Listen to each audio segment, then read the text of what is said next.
It was a crisp Monday morning, the kind where the air feels fresh and full of possibilities. The streets were alive with people rushing to work, cars honking in harmony with the rhythm of the city. At First National Trust Bank, one of the most respected financial institutions in town, employees were already hard at work. Phones rang nonstop, keyboards clicked, and the faint hum of conversation filled the air. Outside, a sleek black car pulled up to the curb right in front of the bank's towering glass doors. Everyone passing by couldn't help but notice it. This wasn't just any vehicle. It screamed class and success. Out stepped a tall, confident man dressed in a sharp navy blue suit that fit him like it was tailored just for him. His polished shoes clicked softly against the pavement as he walked toward the entrance. He carried himself with an aura of authority, the kind that made people stop and take notice without saying a word. Inside the bank, the reception area buzzed with activity. Customers waited patiently on comfortable leather chairs while employees moved back and forth attending to their needs. The man entered through the automatic glass doors, his presence immediately drawing attention. He approached the reception desk where a young woman sat typing furiously on her computer. She looked up briefly, gave him a polite smile, and asked how she could assist him. "I'm here for a meeting with Mr. Whitmore," he said calmly, his voice smooth yet firm. "My name is scheduled under the 9:15 slot." The receptionist nodded, glanced at her screen, and confirmed his appointment before asking him to wait. She assured him that someone would come to escort him to the manager's office shortly. With a slight nod, the man thanked her and took a seat in the waiting area. Little did anyone know, this seemingly routine visit would turn into something no one at the bank would ever forget. Time ticked by slowly. Minutes stretched into what felt like hours. The man sat quietly, scrolling through emails on his phone or occasionally looking around the room. Other clients came and went, some greeted warmly by staff members who ushered them into private offices, almost immediately. Yet no one seemed to remember the man sitting there, still waiting patiently despite the growing delay. By now, curious glances began to dart his way. A few employees whispered among themselves, wondering why this sharply dressed individual hadn't been attended to yet. Some assumed he must be important because of his demeanor, while others shrugged it off, thinking maybe he'd arrive late, or wasn't as urgent as other clients. But none of them dared approach him directly. Finally, after exactly 2 long hours, a door near the back of the lobby opened, and out walked Gregory Whitmore, the bank manager. Known for his strict adherence to schedules and no-nonsense attitude, Gregory rarely kept anyone waiting, not even for 5 minutes. So when he spotted the man still seated in the waiting area, his expression shifted from calm professionalism to visible surprise. "Ah, you're here for our meeting?" Gregory asked, his tone clipped but not entirely unfriendly. He didn't offer an apology or extend a handshake, which only added to the tension in the air. "Yes, Mr. Whitmore," the man replied, standing up slowly. His voice remained steady, but there was an edge to it that caught Gregory's attention. "I've been waiting since 9 a.m. A heavy silence fell between them as Gregory processed those words. 2 whole hours?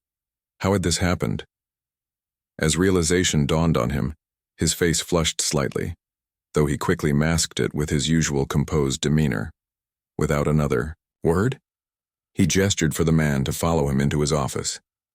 As they passed rows of cubicles, whispers rippled through the room. Employees exchanged uneasy glances, some shaking their heads in disbelief, while others avoided eye contact altogether. Everyone knew this wasn't ordinary behavior for the bank or for Gregory. Something about this situation felt off. Once, inside the office, Gregory closed the door behind them and motioned for the man to sit down. The plush chair creaked softly as the visitor settled into it, his posture relaxed but alert. Meanwhile, Gregory returned to his desk, shuffling papers, nervously as if trying to regain control of the situation. After clearing his throat, he launched into a rehearsed pitch about the bank's strengths, its history, and why choosing First National Trust would be the best decision for any client. But the man didn't interrupt. Instead, he listened intently, nodding occasionally but saying very little. When Gregory paused for breath, the man leaned forward slightly, his piercing gaze locking onto the bank manager.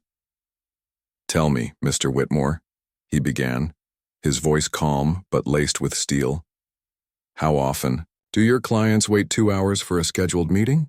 Gregory froze, his mouth opening and closing like a fish out of water. For the first time in years, he found himself speechless. It was clear this wasn't just any client.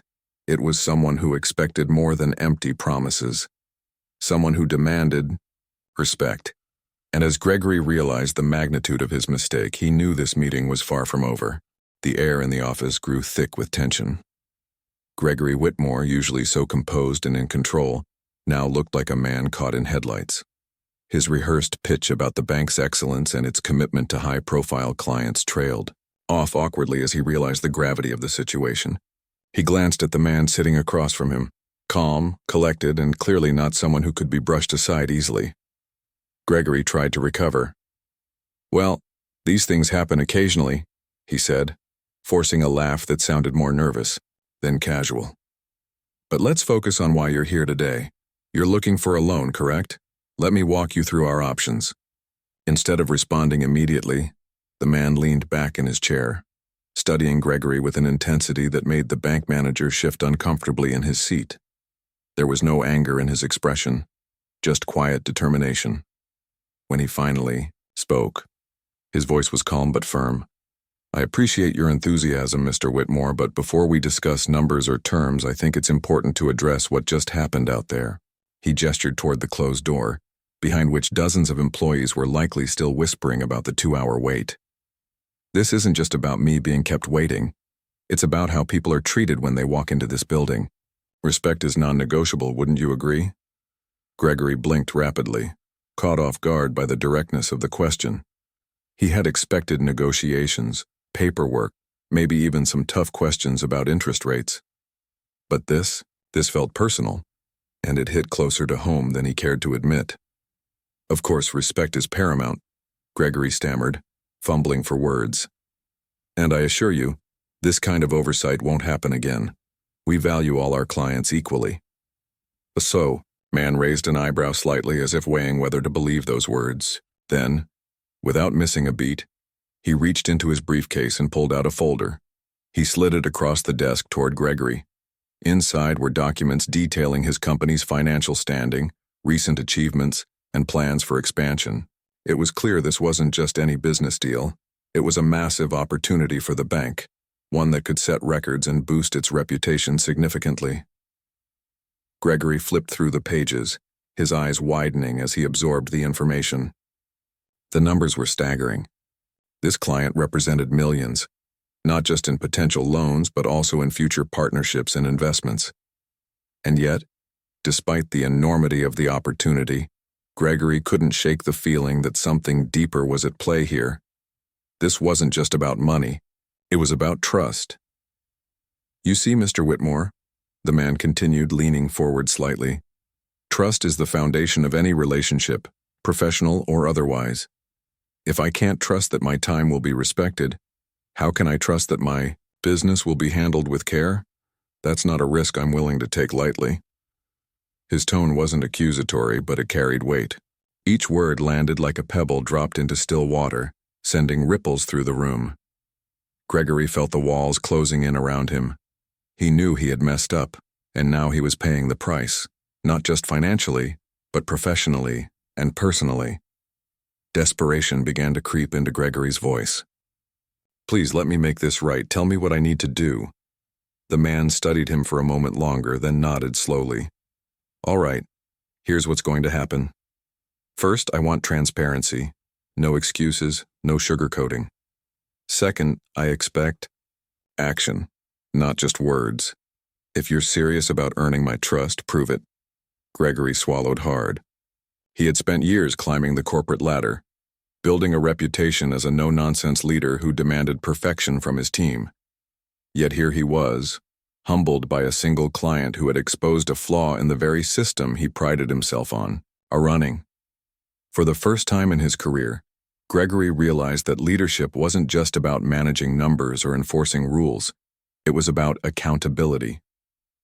As the conversation unfolded, Gregory found himself agreeing to terms he never thought he'd entertain.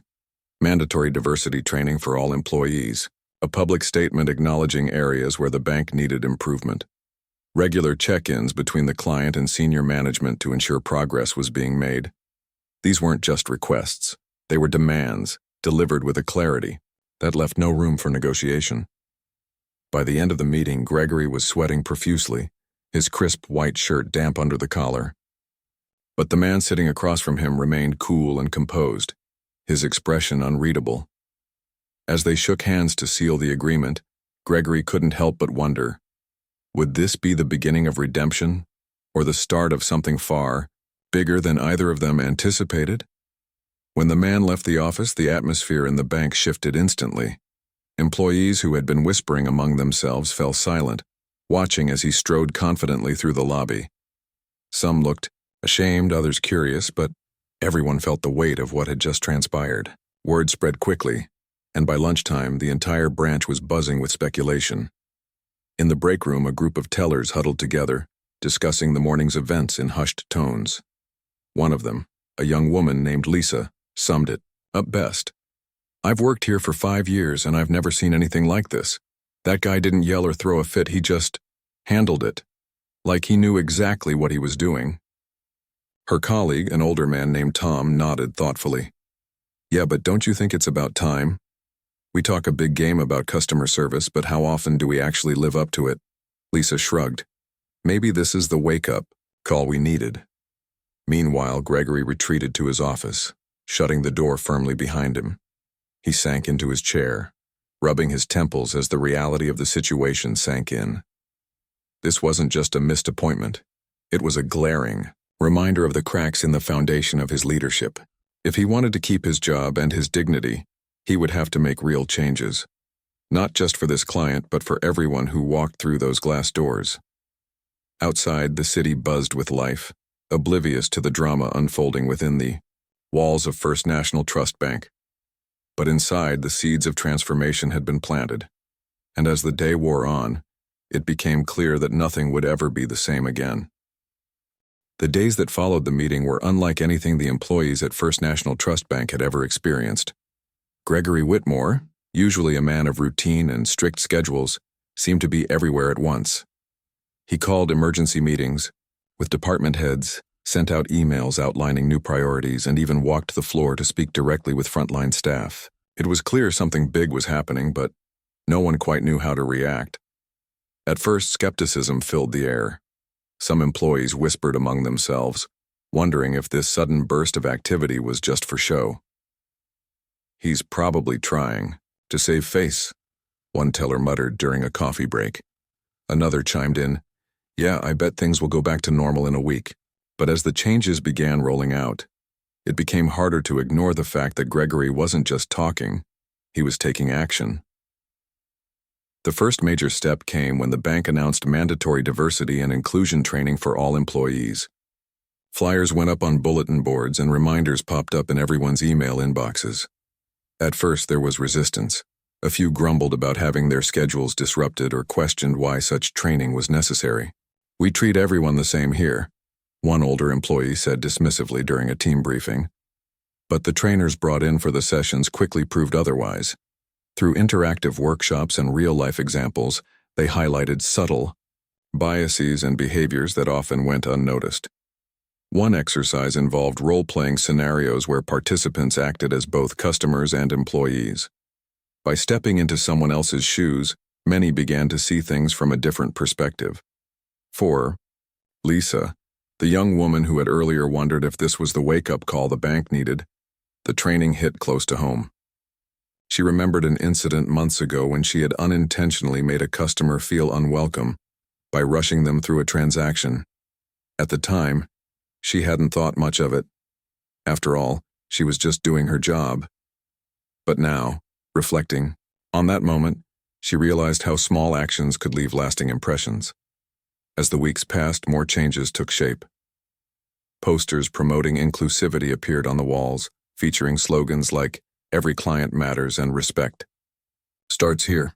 New protocols were introduced to ensure that no client would ever be left waiting without explanation again. Receptionists were trained to greet every visitor warmly, confirm appointments immediately, and follow up if delays occurred. Even the EETA furniture in the waiting area got an upgrade. Comfortable chairs replaced stiff ones and fresh flowers adorned side tables. Gregory himself underwent a transformation. Once known for his aloofness, he started making rounds in the lobby, introducing himself to clients and asking how their experience was going. Employees watched in awe as he greeted people with genuine warmth, something they'd never seen before. During one particularly busy afternoon, he even helped an elderly customer carry her bags to the door after she finished her banking. Word spread quickly, and soon customers began commenting on how much friendlier the atmosphere felt. Behind closed doors, though, Gregory wrestled with doubts. He couldn't shake the memory of that pivotal meeting, the calm yet piercing gaze of the client who had called him out. Late at night, alone in his office, he replayed the conversation over and over in his mind. Had he truly understood the depth of the issue? Was he doing enough to fix it? These questions haunted him, pushing him to work harder despite the long hours and mounting pressure. One evening, as he sat reviewing progress reports, a knock came at his door. It was Tom, the seasoned employee who had previously voiced concerns about the bank's customer service standards. Gregory waved him in, surprised to see him outside regular working hours. "Can we talk?" Tom asked hesitantly, closing the door behind him. Gregory gestured to the chair across from his desk. "Of course. What's on your mind?" Tom hesitated, then spoke.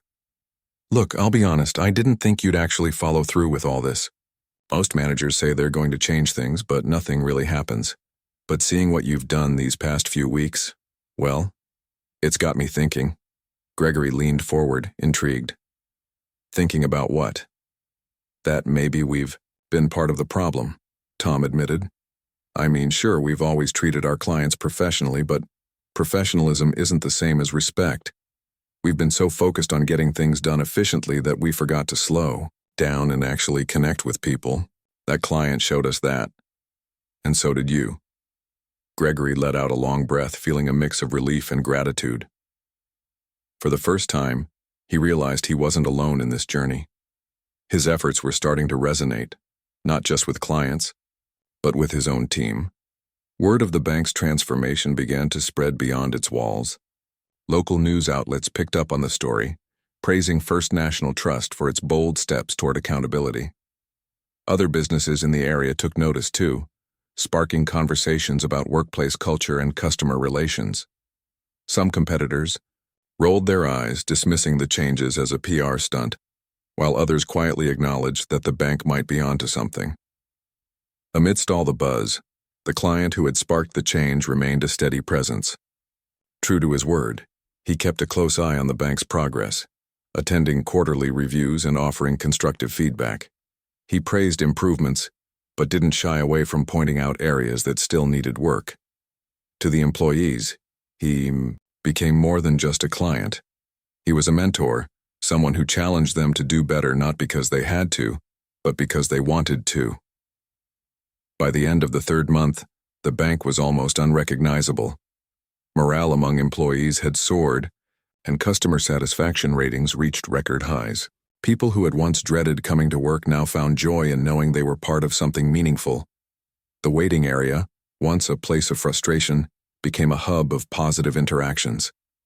Clients lingered longer, chatting with staff members, who genuinely cared about their experiences.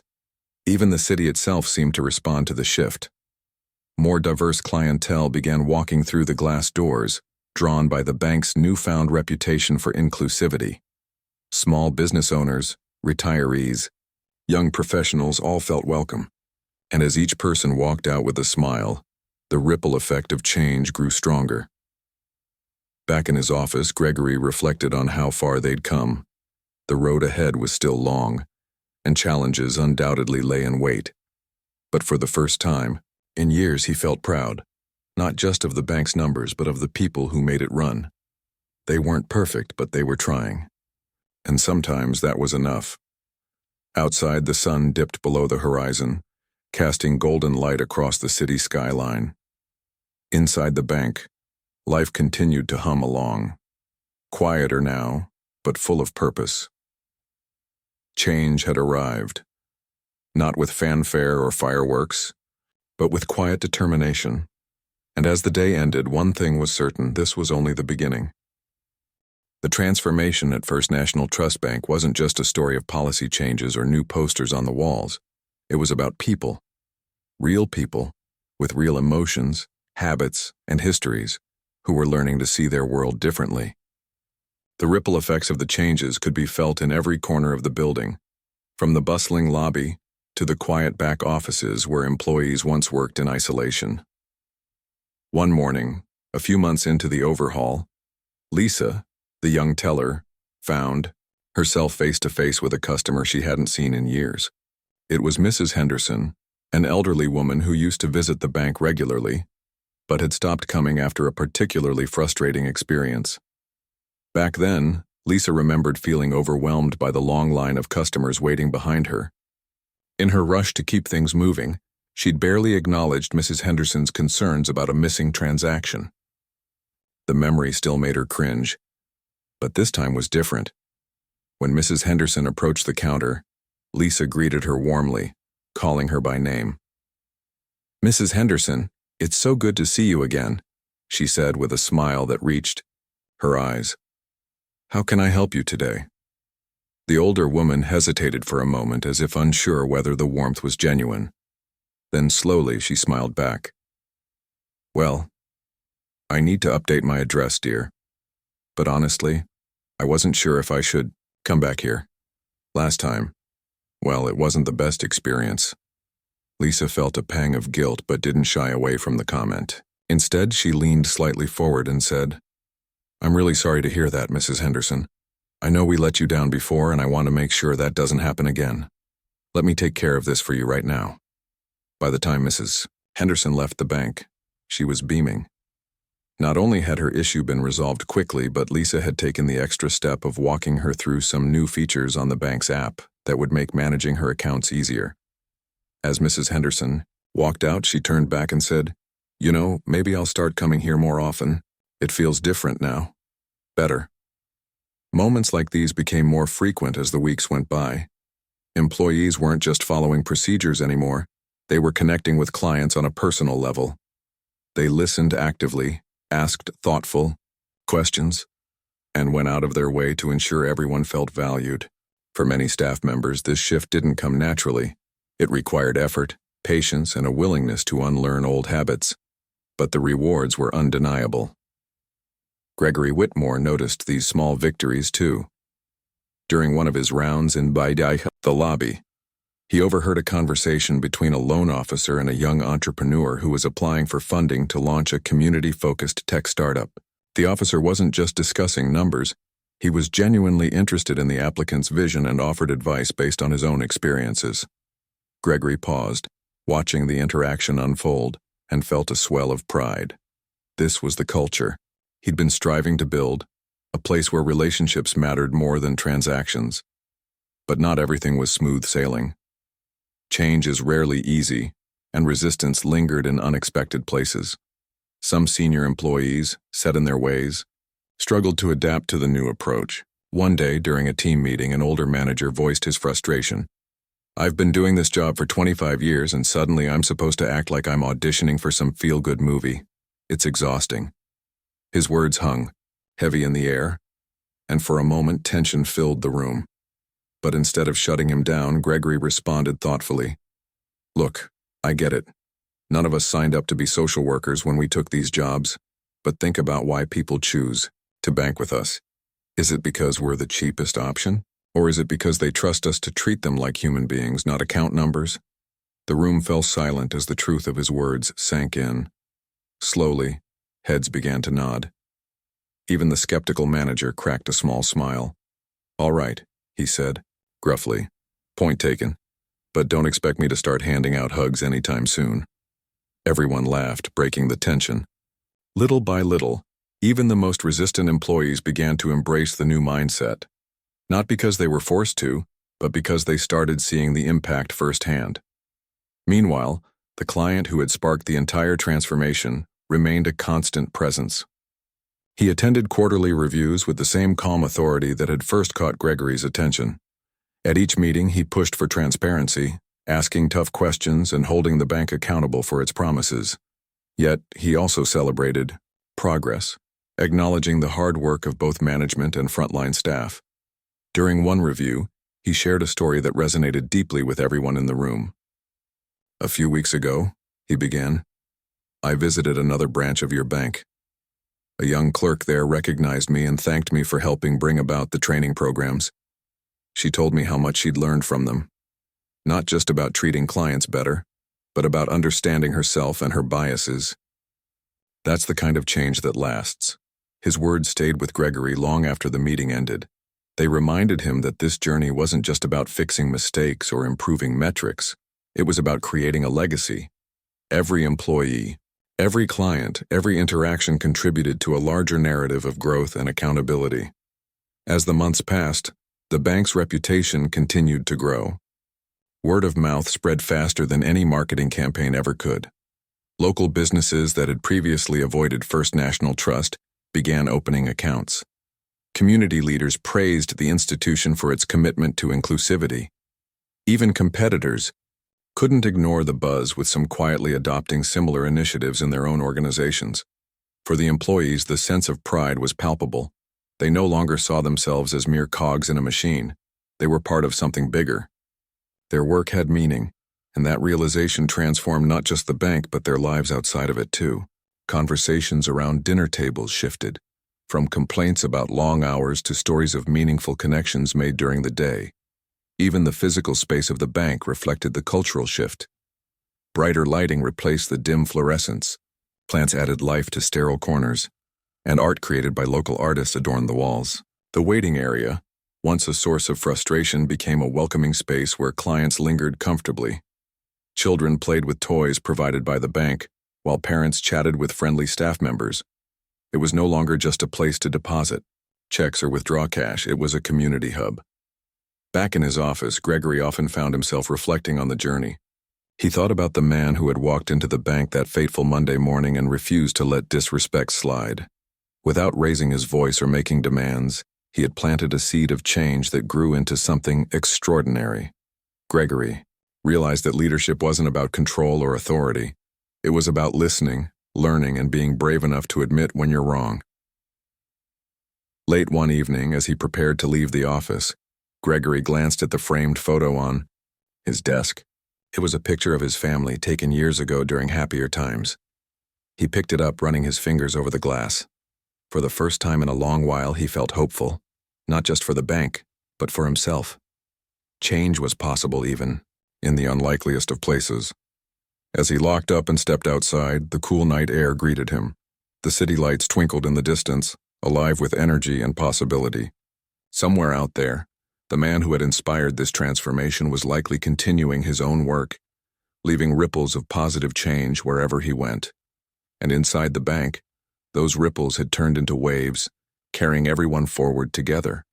A year had passed since that pivotal Monday morning when everything changed at First National Trust Bank. The transformation wasn't just a story of policies or programs. It was a living, breathing evolution that touched every single person connected to the institution. From the clients walking through the doors to the employees working behind the scenes, no one could deny how different things felt now. One crisp morning, as the sun streamed through the glass windows of the bank's lobby, Lisa stood behind her counter, greeting customers with the same warmth she'd developed over the past months. She had grown into her role in ways she never imagined possible. What once felt like a job was now a mission, a chance to make someone's day just a little bit brighter. That morning, she noticed a familiar face approaching. Mrs. Henderson, the elderly woman who had returned earlier in the year after years of avoiding the bank.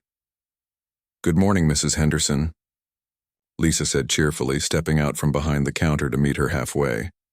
"How are you today?" Mrs. Henderson smiled warmly, clutching her cane. "Oh, I'm doing well, dear. Just thought I'd stop by to say thank you." Lisa tilted, her head confused. "Thank you? For what?" "For everything," Mrs. Henderson replied softly. "For listening when I needed help. For making me feel like I mattered again. You and your team have made such a difference, not just for me, but for so many others." Lisa felt her throat tighten with emotion. It wasn't often that people took the time to express gratitude like this, especially not in words so heartfelt. She reached out and gently patted Mrs. Henderson's hand. "That means so much to hear. Honestly, we're just trying to do better every day." "And you are," Mrs. Henderson said firmly before turning to leave. As she walked away, Lisa couldn't help but smile. Moments like these reminded her why the hard work, the late nights, the tough conversations, the constant effort was worth it. Elsewhere in the building, Gregory Whitmore sat in his office reviewing reports that painted a picture of unprecedented success. Customer satisfaction scores were higher than ever before. New accounts were pouring in, including partnerships with businesses that had previously overlooked the bank entirely. Profits soared, but more importantly, trust had been rebuilt. People weren't just banking here, they were investing in the idea that this place truly cared about them. Gregory leaned back in his chair, letting the weight of the moment sink in. A year ago, he had been a man clinging to old habits, unwilling, or perhaps unable, to see the cracks in the foundation he had built. Now, he was leading an institution that had become a beacon of change. He knew it hadn't been easy. There had been moments of doubt, pushback from resistant employees, and sleepless nights spent wondering if they were doing enough. But looking back, he realized something important. The hardest changes often yield the most meaningful results. Later, that day, Gregory decided to host an impromptu town hall meeting. These gatherings had become a regular part of the bank's culture, giving employees a safe space to voice their thoughts, concerns, and ideas. This time, however, Gregory wanted to focus on reflection. Standing at the front of the room, he looked around at the sea of faces staring back at him. All ages, backgrounds, and personalities united under one roof. "I want to start by saying thank you," Gregory began, his voice steady but sincere. "Each of you has played a role in transforming this bank into something remarkable.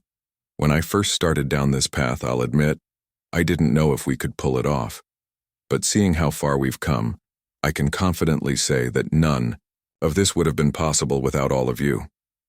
The room erupted into applause, though some employees exchanged skeptical glances. They had heard similar speeches before, but this time felt different. Maybe it was the tone in Gregory's voice, or maybe it was the genuine look of pride on his face. Whatever it was, people listened. He continued, "We've accomplished so much, but let's not forget why we started this journey in the first place. It wasn't just about fixing a mistake. It was about proving that we could be better. That we wanted to be better. And while we've come a long way, there's still more to do." As he spoke, he encouraged everyone to share their experiences openly. One by one, employees stood up and shared stories of growth, challenges, and triumphs. Some talked about overcoming biases they hadn't even realized they held. Others recounted moments when they went above and beyond for a client, only to receive unexpected gratitude in return. Each story added another layer to the tapestry of change that had unfolded within the bank's walls. After the meeting ended, Gregory lingered in the conference room, lost in thought. He thought about the client who had sparked it all, a man whose quiet strength and unwavering principles had forced everyone to confront uncomfortable truths. Though he hadn't seen him in person recently, his influence was everywhere. Every policy change, every training session, every interaction between staff and clients bore traces of the lessons learned that day. Outside the bank, the ripple effects of the transformation continued to spread. Other institutions in the area began taking notice, inspired by what First National Trust had achieved. Competitors started implementing their own diversity initiatives, while local media outlets praised the bank as a model for corporate accountability. Community leaders invited Gregory and his team to speak at events, eager to learn how they could replicate the same kind of cultural shift in their own organizations. Even the city itself seemed to respond to the bank's renewed energy. More, families opened savings accounts for their children. Small business owners secured loans to chase their dreams. Retirees found comfort in knowing they could rely on friendly faces to guide them through financial decisions. First National Trust wasn't just a bank anymore. It was a cornerstone of the community. Back inside, employees embraced their roles with newfound purpose. The days of clock watching and going through the motions were long gone. Instead, people showed up ready to make a difference. During breaks, laughter echoed through the halls as colleagues bonded over shared victories and challenges. At lunch, groups gathered to brainstorm new ideas for improving customer service or celebrating milestones together.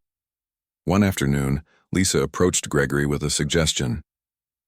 "What if we hosted a small event to thank our clients?" she asked. "Something simple, like coffee and pastries in the lobby. We could use it as an opportunity to show them how much we appreciate their loyalty." Gregory nodded thoughtfully. "I love that idea. Let's make it happen." The event turned out to be a huge success. Clients mingled with staff members, sharing stories and forging connections that went beyond transactions. One woman brought her teenage daughter, explaining how the bank had helped her save for college. Another man proudly showed off photos of his newly opened bakery, funded in part by a loan from First National Trust. The atmosphere buzzed with positivity, reinforcing the idea that this was more than just a financial institution. It was a family. As the evening drew to a close, Gregory stood near the entrance, watching as the last few guests departed. He felt a deep sense of fulfillment, knowing that this was just the beginning. Change wasn't a destination, it was a journey, one that required constant effort and commitment. But surrounded by the people who had made it all possible, he knew they were ready to keep moving forward. The lights dimmed in the lobby, casting soft shadows across the room. Outside, the city stretched endlessly, alive with possibility. Inside, the bank pulsed with the heartbeat of a community transformed, not by grand gestures, but by countless small acts of kindness, courage, and determination. Together, they had proven that real change starts with choosing to care, and that choice could shape the future in ways no one ever imagined. The legacy of the changes at First National Trust Bank wasn't just about numbers or policies. It was about people. It was about lives touched, perspectives shifted, and communities strengthened. The transformation had become a story that spread far beyond the walls of the bank, inspiring others to rethink their own approaches to leadership, accountability, and human connection. One chilly winter morning, as snow dusted the streets outside, Gregory Whitmore stood in front of his team during the monthly all-staff meeting. He looked around the room, taking in the faces of employees who had grown alongside him over the past year. There was Lisa, now mentoring new hires with the same patience and care she'd once received. Tom, the seasoned employee who had initially doubted the changes, now led diversity workshops with passion and conviction, and countless others whose quiet efforts added up to something extraordinary. "Today marks exactly 1 year since we began this journey," Gregory said, his voice steady but filled with emotion. "I won't lie. It's been tough. There were days when I wondered if we were doing enough, if we could really live up to the promises we made. But looking back, I see how far we've come, not because of me, but because of all of you." He paused, letting the words settle. Employees exchanged smiles, some nodding in agreement. This wasn't just a speech. It was a shared moment of reflection. They had walked through fire together, figuratively speaking, and emerged stronger. On the other side, Gregory continued, "We didn't do this for awards or recognition. We did it because it was the right thing to do. Because every person who walks through those doors deserves respect, no matter who they are or where they come from.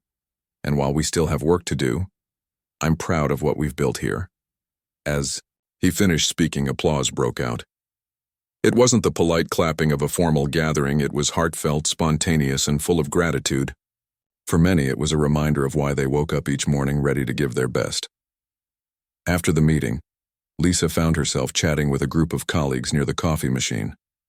The conversation turned to the client who had sparked the entire transformation, the man whose calm yet firm demeanor had forced everyone to confront uncomfortable truths. Though he hadn't visited the branch recently, his presence loomed large in their memories. "I heard he stopped by another branch last week," one colleague mentioned casually. Apparently, he told them how impressed he was with the progress we've made. Lisa smiled, feeling a swell of pride. "It's amazing, isn't it?" One person came in, called us out, and changed everything for the better. Another co-worker chimed in, "You know, I used to think change like this only happened in movies. But seeing it happen here, step by step, day by day, it makes you realize anything's possible if you're willing to try." Their conversation drifted into lighter topics, but the underlying message stayed with Lisa long after the group disbanded. Change didn't happen overnight. It took persistence, courage, and a willingness to listen, and though the road ahead would undoubtedly bring new challenges, she felt confident they were ready to face them together. Meanwhile, across town, the client himself sat in his office, reviewing documents related to an upcoming project. His desk was cluttered with papers, but his mind kept wandering back to the bank. He thought about the first time he'd walked into that building, unsure of what awaited him. He remembered the frustration of being ignored, the disappointment of realizing how deeply ingrained biases could be. But more than anything, he remembered the determination to turn that moment into something meaningful. He picked up his phone and dialed a number. When the call connected, he said, "Hey, it's me. Just wanted to check in on how things are going over there. Any updates?" On the other end of the line, Gregory listened intently, jotting down notes as the client asked questions and offered feedback. Their relationship had evolved from tense beginnings to a partnership rooted in mutual respect. Though the client remained demanding, pushing for transparency and accountability, he also acknowledged progress when he saw it. After hanging up, Gregory leaned back in his chair, smiling faintly. Conversations like these reminded him that leadership wasn't about perfection. It was about growth, humility, and the willingness to keep learning. The client wasn't just a business partner anymore. He was a mentor, someone who challenged him to be better, not just for himself, but for everyone counting on him. Back at the bank, life carried on as usual, or rather, as unusual as it had become. Employees greeted clients with genuine warmth, remembering birthdays, anniversaries, and even small details about their lives. Parents brought their kids into open savings accounts, excited to teach them the value of financial responsibility. Entrepreneurs pitched ideas, knowing they'd find support and encouragement instead of skepticism. During one particularly busy afternoon, a young mother walked in, holding her toddler's hand tightly. She looked nervous, clutching a folder filled with paperwork. Lisa approached her immediately, sensing her unease. "Hi there, how can I help you today?" Lisa asked warmly. The woman hesitated before replying, "I'm trying to apply for a loan to start my own catering business, but I don't know if I qualify. I've never done anything like this before." Lisa smiled reassuringly. "That's okay. Let's go over everything together. You might be surprised at how much you already have going for you." By the end of their conversation, the woman left with tears in her eyes, not of sadness but of hope. She hugged Lisa tightly, whispering, "Thank you. I didn't think anyone would take me seriously." Moments like these became the heartbeat of the bank. They weren't flashy or dramatic, but they mattered deeply. Each interaction was a reminder that success wasn't measured solely in dollars and cents. It was measured in trust, dignity, and the belief that everyone deserved a fair chance. As the year drew to a close, Gregory decided to host a special event to celebrate the bank's achievements. The lobby was decorated with balloons and banners, and tables were set up with snacks and refreshments. Clients, employees, and community members gathered together, sharing stories and laughter. At one point, Gregory stepped onto a small stage to address the crowd. "When I look around this room," he began, "I see proof that change is possible. I see proof that when we choose to care, to listen, and to grow, incredible things can happen. None of this would have been possible without all of you." The audience erupted into applause, and for a brief moment Gregory allowed himself to soak it in. He knew the journey wasn't over. There would always be room for improvement. But tonight was about celebrating what they had achieved so far. Later that evening, as the last guests departed and the lights dimmed, Gregory stood alone in the lobby. Snowflakes drifted past the windows, casting soft reflections on the polished floor. He thought about the man who had inspired it all, the quiet force that had pushed them to confront uncomfortable truths and strive for something greater. Though the future remained uncertain, one thing was clear. The foundation they had built was strong. It wasn't just a bank anymore, it was a community, a family, and a testament to the power of resilience and integrity. As Gregory locked up and stepped into the snowy night, he felt a deep sense of peace. Sometimes, the greatest victories weren't measured in profits or accolades, but in the lives touched along the way.